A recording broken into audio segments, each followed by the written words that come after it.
Hey, good morning, YouTubers. It's your buddy Chop It On. Good Monday morning to you. We are going to dive into a little bit of PGA results. We're going to dive into an NHL slate today. We're going to dive into an NBA player pool today. We're going to do it all, and we're going to do it all in under 22 minutes or so. So let's dive in.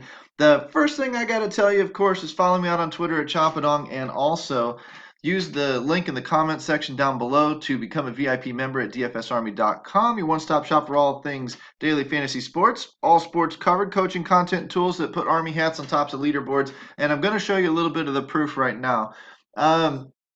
Use coupon code CHOP, 20% off discount down in there as well, and start becoming a member today. And here's why. I know it's money. I know you want to improve your game. You want to keep that money in your bankroll. I do too. I really do.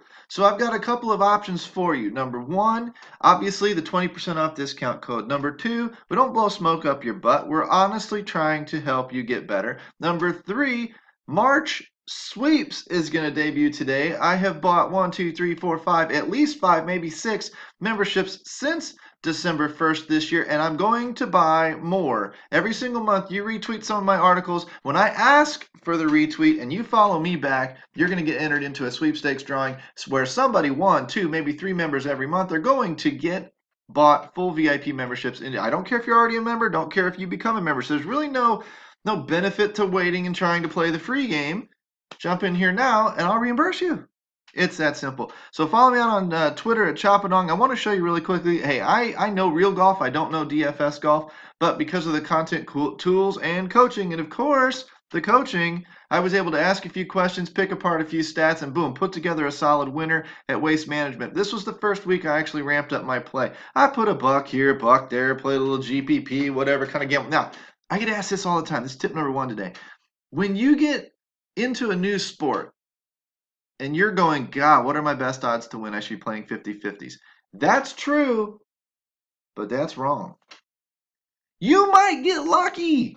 How many people have beginner's luck? How many girlfriends beat boyfriends that don't do the research and they win anyway? How often do you see, I've never put a lineup together before, but you know what? I put one together today at random and it went off. It happens. If you've only got $1 or 2 to throw at a sport, GPP. Why? If you get lucky because you don't know what you're doing, you might as well get paid. Don't double your money. Go for a lot more than that. As you start learning the game, start picking up some of the cash games. But that first dollar better be in a damn GPP because that's about your best shot at winning one, I swear to God. But I ramped up my play this week, and I decided it's time to. I've got confidence in these guys. I've got confidence in what I'm learning and what I'm applying and what I'm kind of trying to figure out how to do. And I'll go ahead and throw in some head-to-heads, double. I'll kind of ladder it up like I usually talk about. If you've never seen the ladder article, simply go to Google and DFS Army ladder system or ladder up is one of the great ways to search it. You'll find it. Watch the video, learn how I layer my contests and why it works. But doing so swept everything last week. I only got 4 of 6 through the cut, but 5-mans, 3-mans, double ups. The cash lineup here obviously performed in the GPP. If I was able to scroll, the other 2 GPP lineups missed. One just barely backed out on Sunday because of the weather, damn it. But going back down that list, you would see another double up, I think, in there, and then you'd see like 9 or 11 head-to-heads. I don't know which. Swept them all. Perfect record. That's not going to happen every week. In fact, that shouldn't happen most weeks, but it happened last week, and I'm happy about it. So we're going to roll forward into this week's Pebble Beach National Pro-Am, and we'll talk about that when the time comes. But that time is not today. We're going to talk a little bit of hockey today. None of the PGA content is out yet. I want to show you this quick little slate, and let's go looking for, because lately this method's really actually been working pretty well. And based on that, I'm not going to show you any of the skaters or anything. My VIPs know how to do that. Go to the last 5 games, sort by descending order, and then start comparing them to their 10-game sample sizes and play the buyers and sellers game. Tomorrow on a fuller slate, I'll put out a buyers and sellers article. A lot of our VIPs will get access to that. And honestly, we've got podcasts and we've got the other coaches coming forward, and everybody's really, as I've had to pull away and do more efficient content, we've bolstered our content team, and we've got guys out there that can cover you from A to Z. It's just what we do as the site continues to grow. The site continues to grow because we produce. We produce winning players. Very, very simple. We follow the basics of fundamentals like Anaheim and Toronto. Anaheim has been giving up a ton of goals lately. Look at this. This goals against in the last 10 games are 3.9. They haven't been scoring crap. Not anything at all. I don't need in daily fantasy sports. Now, if I was looking at a Corey Perry or something like that coming off of maybe a depressed player and a trade in a season long, then I might make a move now and get ahead of the curve because I've got time. But in daily fantasy sports, we wipe it clean every day. I can wait a day or two for somebody to show their chops before I actually have to roster them. I don't need to touch a duck today. Not one of them. And why would I? At under 2 goals per game and giving up over 4, the goalie isn't going to win. He's been awful lately anyway in John Gibson. And the goal that nobody on the team is producing crap. Don't need to worry about it. Toronto over here, last 10 games, goals are down. They're a great offense. I can wait for them to turn the corner. Again, it's a buyers and sellers thing. When their buy signal or their short-term sample size is underneath their season-long sample size, I can wait for them to start coming back up before I buy. Because right now they're overpriced. And I'm not saying they won't blow up this slate. They're a minus 255 favorite going against a weak team. If there's ever a night they're going to score, it'd probably be tonight. So in some cash games, I might have some exposure to one or two of them. But you know what? In a tournament, I don't even mind fading them. Doesn't bother me at all. They're not blowing the game up that bad that I have to roster them, right? So why wouldn't I take the leverage of let's hope that continues and let's get on somebody else instead? Pretty simple GPP concept, and I don't think enough people talk about it in that common sense type terminology to just say, just trust yourself, man. What your eyes sometimes, don't deceive you. It's the shit inside your head that deceives you, and then the morons out in the industry that are acting like they know what the hell they're talking about when they really don't know what they're talking about. They're the ones that are misleading. Don't let them. Don't let them. LA Kings, yuck. 2.4 goals. That's not very good. It's good compared to this, but it's not great. And then their goals against is pretty bad. So I'd be looking over here at the Rangers, and I'd be looking at goals against 3.1. That's not bad. It's a little bit of a buy signal. They're running a little bit hot. Zibanejad and Zuccarello are absolutely ripping the cover off the puck right now. They should be highly considered in your lineups. New York's given some goals against. I still don't trust anyone other than maybe a Drew Doughty over on the Kings side. Vancouver, little not so great, 2.8. I want to see over 3, man. And I want to see implied to score over 3. And I want to see over-unders of 6.5. And I want to see odds in favor of a team that is supposed to score over 3 to focus on. So I'm not going to be focused too terribly much, although I don't like this goals against. It's pretty low. It's still under 3. I'd like to see a little bit better than that. But now 3.5 in the last 10 games of Philly and given 2.5 against. All right, now we can talk about a little bit of offense in Philly, and we can go looking for some of their skaters on our own time. Your Voraceks, your Giroux, your Couturiers, maybe a Konechny. Excuse me, need more coffee. Something like that is bound to take off on a night like tonight, more times than not. Not every night, but more times than not. And that's really what we're doing with hockey is we're trying to play the odds. When I look at the Arizona Coyotes and the Dallas Stars, man, that's just, I don't know. Arizona's got value on it. You might take, what I say the other day, I say, Richard Panik, Connor Garland, Clayton Keller, Stepan, whatever, and 2 or 3 of those guys scored, and the game actually played out pretty well. 5.5 over under 2.3, 3.2. Big favor in Dallas's favor, but again, we're giving up some goals, but not a ton. We're not giving up any against in Dallas, so that might really hamper Arizona a little bit. Dallas is not scoring at all either, though. Other than Tyler Seguin, I don't think I'd touch any of them. I don't think they're worth your prices that you're going to have to pay. So where would I be focused? Probably Philadelphia, New York's top line. Oh, man. And then maybe Toronto. Just banking on the consistency that they haven't shown lately, but have shown throughout the year. If I was really crazy, stupid crazy, I'd go ahead and take some shot on some Ducks because it's not completely unfathomable, but giving up 3.2 goals against in your last 10 games that Toronto can give up some goals. I don't like it, but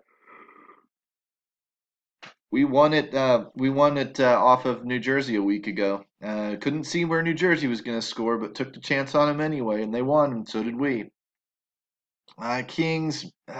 I can't quite trust the Kings. Vancouver, don't know. Arizona, maybe, but being on the road, not a big fan. This is a really pretty gross slate. Little four gamer, not great. Don't know how much I'd spend a bunch of time researching it and playing it. I might play a couple of GPP lineups. If I wanted to take New York and Toronto, or wanted to take Philly, New York, or Philly, Toronto, or something like that, I'd probably focus around those. And then I might sprinkle in some Ducks if I really had a suicidal tendency, and some Arizona Coyotes, maybe a couple of Canucks, something like that, to just be a little bit different here or there. But that's pretty much your game plan for tonight's NHL slate in a nutshell. And that was pretty damn quick. Let's dive in to the research station. Pump this up a little bit bigger for you. We'll sort that out by and one. And I'm doing Fanduel because it's faster. You see me do DraftKings. DraftKings is no different than Fanduel. You know the process. You click all the position eligibilities. You sort and one. You sort value. You sort by hot or cold, and you build your player list across those three categories. You can look at the minutes watch over there to the right if you'd like as well. So your player pool is going to be very simply Chris Paul, Darren Fox, Trey Young, Bledsoe if he plays, Forbes, Collison. Go down a sixth guy because there's a questionable guy in there, right? Your value plays are going to be Darren Fox, 2 check marks, Bryn Forbes, 2 check marks, Patty Mills potentially, Jeremy Lin potentially, and Frank Jackson potentially if he's getting minutes. 30 minutes, okay. Now what we're looking for is the drop score type of stuff, and he might be drop candidate number 1 tonight over on FanDuel. You know, if I wanted to really throw the third check mark in there, I'd come over here to the player minutes up. There's Reggie Jackson, which is interesting. There's Tim Frazier, which is interesting. These are guys that would go on my list. They're only 1 check mark guys. Trey Young is running a little bit hotter, which is good to see. Corey Joseph, Reggie Jackson, Shabazz Napier, I'm sorry. Sumner, George Hill, Frank Jackson with 6.8. This is what I'm looking for. It's a little bit more sustainable. I want to see a guy who's getting minutes, getting runs, scoring and producing, and is dirt cheap still. And so maybe Frank Jackson's the guy that we need to be looking at. Clock watch up 8 minutes per game over his last 3 games versus his last 10. 10-game average, 20 minutes. 3-game average, 29 minutes. And 1 game, 42 minutes. Pretty sick there. That brought this 29 up. So you're going to have to double check it with game logs to make sure that 142 didn't just throw everything all out of whack. But this is the type of stuff you're looking at, and that's the type of the thought process you need when you're looking at these numbers to go double check to make sure that you like the guy as much as it looks like you should be liking him on paper. Don't like the guy on paper and then just automatically run him in there. Like him, double check him, and then then really like him. You know what I'm saying? So if we go to shooting guards, James Harden, Bradley Beal, DeMar DeRozan, Devin Booker, Buddy Hield. If you want to throw a Drew Holiday in there, go for it. He's a little bit overpriced right now. Decent shooting guard depth on the slate tonight, so you can look at more of a DeRozan, Buddy Hield type, in my opinion. You can look for some value plays. DeRozan is a value play, of course, at a suppressed price. That's a good sign. 5.1 for Eric Gordon. Not a bad price. 5.2 for Bellinelli. Bellinelli at 4,500 could be a second potential drop candidate if he's scheduled to get minutes. 27 minutes is okay. It's not great. 5.2 down here from Malik Beasley in a pretty terrible matchup, honestly, at a 2.5 and 1. Probably would not make my list. I'd be focused on those other names for value. If I scroll over and look at the hot and cold in the minutes, I'm looking at hot for Devin Booker, maybe Buddy Hield. That's a good sign anyway. Jordan McRae, Monte Morris, Malik Beasley. I would really do some digging on these guys, figuring out what the situation was, if the situation is going to repeat itself. But these would be the things I'd be looking for. I'm liking Buddy Hield a little bit tonight. It's a hot and an and one. Minutes are up as well. Another good sign. That's Booker, my bad. Hield right below him. Minutes are steady. So, okay, nothing significant there bump-wise. There's a significant bump for Booker, which is a good sign. 9.74. A little hot for Hield, a little hotter for Booker. So, again, these are numbers that I would tend to pay attention to. DeRozan, Booker's expensive. Hield, DeRozan might be leaning a little bit on those guys. Wouldn't mind taking shots on some of these other guys. With Chris Paul back in the fold, don't know so much about. I think it makes James Harden a little bit riskier. You'd have to follow your experts and your coaches inside the coaching channels to figure that one out. Listen to them. Maybe ask them a question. Say, hey, With Paul back, how risky is Harden now? They're going to say, well, he's more risky. So come at him with some numbers. Hey, last few games he's been this. Last few games Paul's been this. Whatever. Do you think he's still worth the 13.8? Do you think it's a GPP only thing, or do you think he's still cash viable? They'll tell you he's still got an 80-point ceiling. There's no doubt about that. But pick their brains. That's what they're there for. Small forward, Giannis, Rudy Gay, Bogdanovich, Bojan, Otto Porter, Trevor Ariza, Teron Prince, maybe. We'll get down into that 5 or 6 range. These are your and ones. Again, in okay position depth-wise. Don't necessarily need to pay all the way up for Antetokounmpo. But I will tell you this, with everybody else being dirt cheap down here, under $7,000 anyway, he's going to become a little bit more valuable at the position because he should dominate the scoring. He should be the highest producing small forward on the slate, which would then throw your roster construction off. If everybody else kind of takes 2 of these lower priced guys and you go in here and pay for Giannis, now you got a little bit different lineup. As long as Giannis is not forecast to be hella chalk. With James Harden on the slate, I doubt it. So that's kind of what you're looking at there. Come over here to the value markers. I'd like to see Giannis a little bit more valuable than 4.7, but 5.7 for Otto Porter, 5.4 for Teron Prince. These are the 2 keys that I'd be looking for. I don't see a viable drop candidate in this category just yet, so I'd be stuck on the previous 2 I might have mentioned. Bogdanovich is hot. Mikal Bridges is hot. Again, not a drop candidate at 5,700. So looking again at some of these numbers that these guys are looking at, we're running over at the minutes bump. We don't see any significant minutes bumps over the last 3 to 10 game averages. So looks like small forward's fairly straightforward tonight. If I look at power forward, Aldridge, Collins, Griffin, Jeff Green, PJ Tucker, Kenneth Faried. Again, no major drop candidates in that top little bit. Again, get down here into the 9s and 8s, it's fairly okay matchup-wise. Looking over here at the minutes, I might watch out for Jeff Green with the low minutes projection and the low value projection. He's probably boom off the list. Burnt. See ya. 4.9, not great. 4.9, not great. No 5Xs in here to speak of other than DJ Wilson, which I would need to be doing. Oops. Sorry, Kurix, which is somebody I'd be needing to do a lot more digging on. Kenrick Williams as well. A lot more digging on those guys. They don't look like viable value punts. They look more like a little bit more of a trap scenario. Not in a good matchup. Minutes probably are not secure. Power forward may play a little bit straightforward as well tonight. Let's scroll over and look at the hot or not. And see that Jeff Green is running hot. So there's a second category. Maybe not the value you're looking for, but if you wanted to gamble.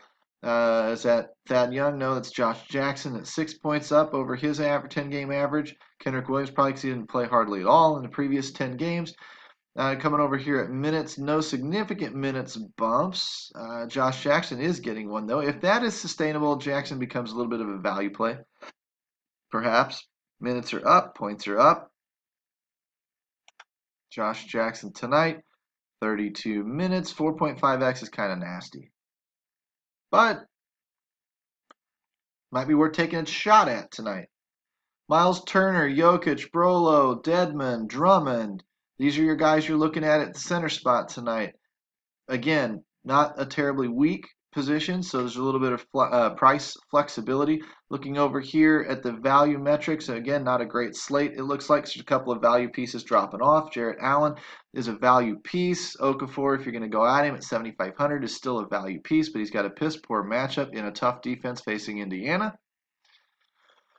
So when we look over here a little bit to the right, we're going to try and stay up in this range, the 4.8s, and hopefully one of them has a big game, 4.9 Thomas Bryant. If you can justify it, I don't know. It'd be maybe putting a little bit too much weight on minutes and value projections. Let's look at the hot and not and see that Lopez at 4.5, Drummond at 7 points. They're running a little bit hot. They're on the tops of the list.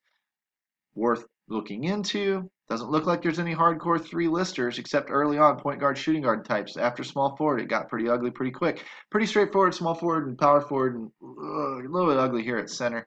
Minutes up, Brolo. That's about it. Everybody else's minutes are pretty steady. So nothing fancy, nothing obvious, nothing really standing out that the numbers popped for us, today. So it kind of is what it is. You go through, you write that list down there, you start pumping out those names, you start doing a little bit of backup research, a little extra digging, compile some numbers, put some scenarios and some debates together, and go ask your coaches. That's how you play this game. That's how you learn this game. That's how you get better at this game.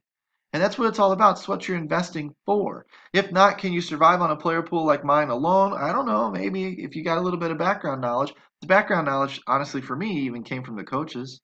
And I go ask them all the time, too. I use my own coaches. I use my own tools afforded to me at DFS Army. I hope you do the same. Hope you get a kick out of this type of lineup. We're at 20 minutes. I told you under 20 to 22 minutes. So let's get the hell out of here. Covered a little bit of PGA results, did a little bit of NHL, did a little bit of NBA. Process is the same for DraftKings NBA. Process is the same for DraftKings NHL. Hopefully you get a kick out of it. Like and subscribe to the video. Ring the notification bell so you get dropped every time that I drop. Hit the comment section down there below. I'll probably respond. Leave me a little, thanks for the knowledge or whatever type of thing. If you ask me a question, I'll probably respond. Click that link, become a VIP today because you're going to need that getting inside. We got a lot of PGA coming to Pebble Beach. We've got a lot of the big-time European players starting to crank up over here in the U.S. They're getting ready because Pebble Beach is hosting the U.S. Open. They're getting ready because the Players' Championship at Sawgrass got moved up. The so-called fifth major got moved up to March instead of May this year. There now it's ahead of the Masters. So you've got this. People are going to want to prep for as much as they can anyway for the set, the course to get a layout. Its setup will be completely different, but they want to prep. The Euros want to come over here and they want to get ready for the TPC. They have 2 World Golf Championships in between now and the Masters, and then they got the Masters and then the U.S. Open. So they might be here for a while, and that means you're going to need a little bit of knowledge as to the Tommy Fleetwoods and those types of guys to know which ones are key for this week. And you're going to find that inside dfsarmy.com. So click the link, use coupon code CHOP, CHOP, trigger the 20% off discount. Get your butts in here today. And let's start winning. Let's build winners all week long. I'll be here all week. Try the veal. Take care, guys. We'll talk to you tomorrow.